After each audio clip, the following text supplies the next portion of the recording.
There you go. All right, tonight we're going to work on this 2011 Chevy Aveo. This thing's going to be the same as the 29s, the 10s, the 11s. This vehicle suffered a engine overheat condition.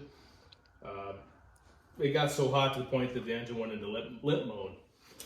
So I'm not going to tell you how to do each and every little individual thing, but what I'm going to do here is let you know what's worthwhile doing, what's not worthwhile doing, and what to look for.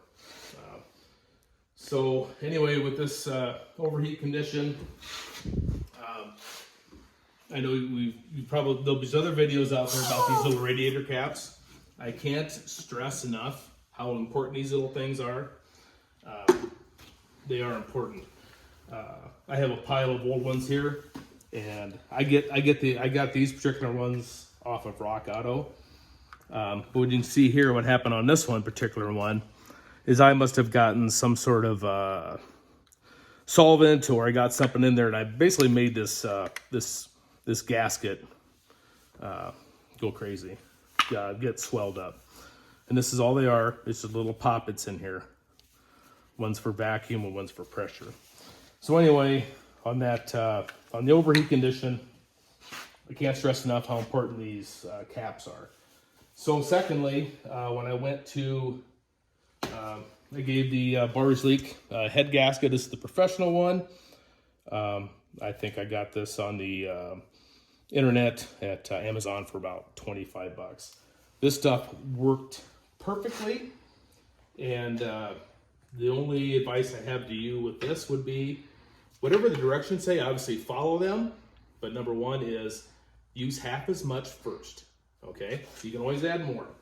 The reason I say that, because these cars don't hold a lot of antifreeze, less than 2 gallons, and you could these things are kind of they're hokey. I don't like how they're set up, but they are what they are. Okay, so with that, if you do use Bars Leak, I recommend using half of it first. Secondly, this car did not have, that was blown head gasket, so I was trying to avoid doing that. There was no coolant and oil. My coolant was actually getting burnt off, so I figured that out by pulling the plugs. I had a wet plug.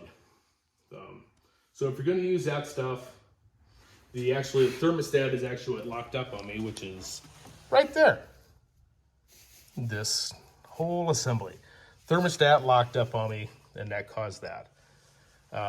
Now, when you go to the parts store to get a thermostat, do not buy this, because this is what they're going to want to sell you, right? They're going to want to say the 140 bucks for this. Problem is, this thing bolts onto the side of your head. It's plastic. So this is my second one I had to go through, because I tried just getting the thermostat itself and left the original housing. Didn't make it a week. Plastic housing cracked. So my solution for that, after a tremendous amount of looking, was to find this Dorman part. And this is all aluminum. Now, I had to search that by looking up a 2013 Chevy, either Sonic or Cruise. And I'm sorry, I do not have that Dorman part number. I'll look for it. But that's all aluminum. It's the exact same, okay? Exact same. So if you got to do a thermostat, don't waste your time. Look that up for that all aluminum Dorman. It's the exact same thing. Secondly, back to if you're going to run this Bars Leak through, what I would recommend to the next person is take your thermostat off. You can actually just bolt it from the housing if you want. And I wish I would have done this. I learned it the hard way. Basically, this is what your thermostat is. And I struggled with the Bars Leak not wanting to circulate through the system very well. And so as I realized later on after fighting this thermostat you can actually take apart. You push down hard on these tabs and just kind of work it around carefully, and that thing will come off. and then you just grab the whole spring and this, wiggle it, and out will come the guts. And what you'll be left with is the housing and still the sensor, and it's wide open. So when you put that thing on and then you run your bars leak through your system, you're not going to have the interference of the thermostat. I personally would recommend doing that and saving yourself potentially a lot of grief. Okay, so we touched on the thermostat. I showed you kind of how to get it apart if you wanted to run it that way. And honestly, if I was people that lived in the South that really didn't need heat, I wouldn't even run the thing. I would actually just leave it apart.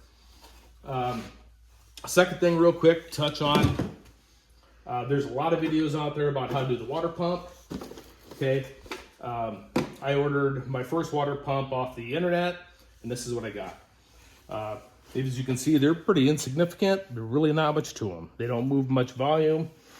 The thing I wanted to let you know is next time, well, actually I ended up taking it apart twice, but as you can see, this particular Gates model, I'm not a fan about how the gasket came with it. And I say that because after I laid this thing in, I'm not sure how well you can tell, there's not a whole lot of, I mean, by the time you smash this thing down, there's virtually no rubber past the casting. And so then that thing ended up leaking. So I ended up, I couldn't tighten it anymore, and I gave up. So I ended up going to local auto parts store, and I got the CarQuest. That's actually installed. But that one actually had a nice rectangular gasket and actually stood off the body, you know, a good 1/16 of an inch. So there was actually rubber to compress. So when doing the next one, then I actually took this black Permatex, and I laid a bead down. Then I put my gasket in it and put another little very thin bead on top. So that's kind of the water pump. So if you're going to buy one, next time I myself would have bought one where I can hands-on look at it, make sure it's got a good quality gasket on it, because you will fight it. Whoopsies. Okay, secondly, or another part, the cooling fan on this car, it has two speeds. It's got a high and low.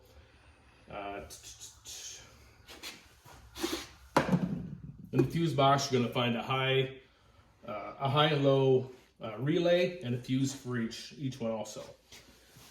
The one thing that I struggled finding, and I finally, after a tremendous amount of looking, figured out that if you remove the headlight, presto, headlight comes off, magic. And if you look,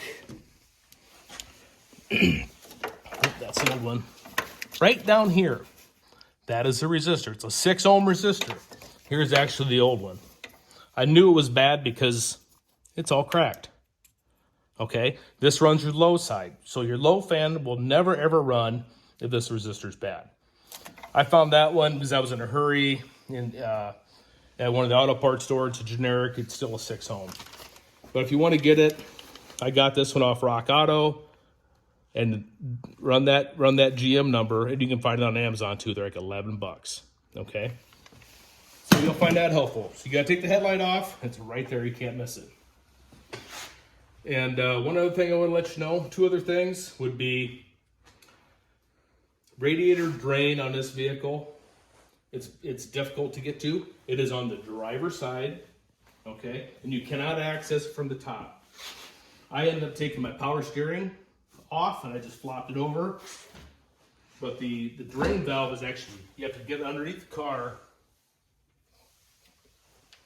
and it's on the outside edge of the body of what used to be the side irons of the radiator, and it's all the way to the bottom. And it's not fun to get to. It's a pain in the butt, but it's down there. It's a right angled, comes out the side like this, and just goes right straight down. So if you need to find that, that's where it's at. Driver's side, way to the bottom. Current condition, I got all these leaks fixed. I don't have any more overheat problems whatsoever, especially with that new thermostat and that aluminum housing.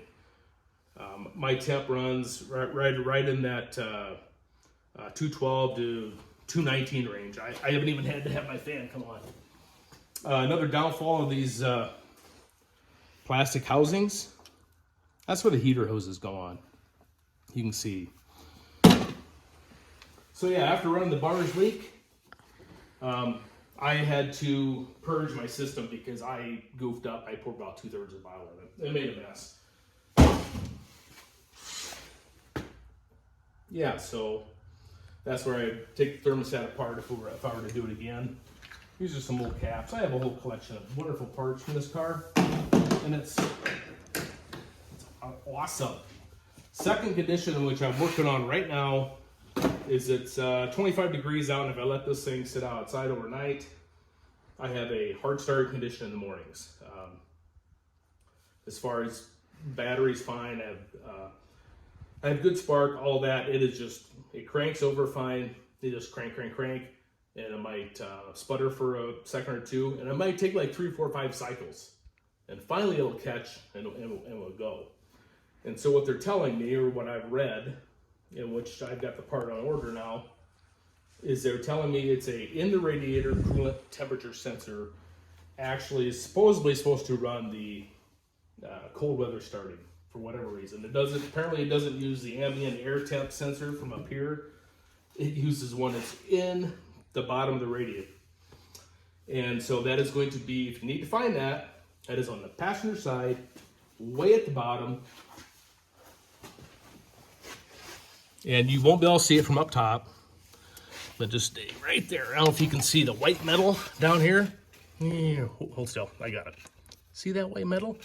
Okay, it's gonna be way in the corner, way over there, and it's gonna be above that frame rail bit down there. So it's hard to find, it's hard to get to. It is there. You'll have to take some of this plastic skirting off underneath to access that.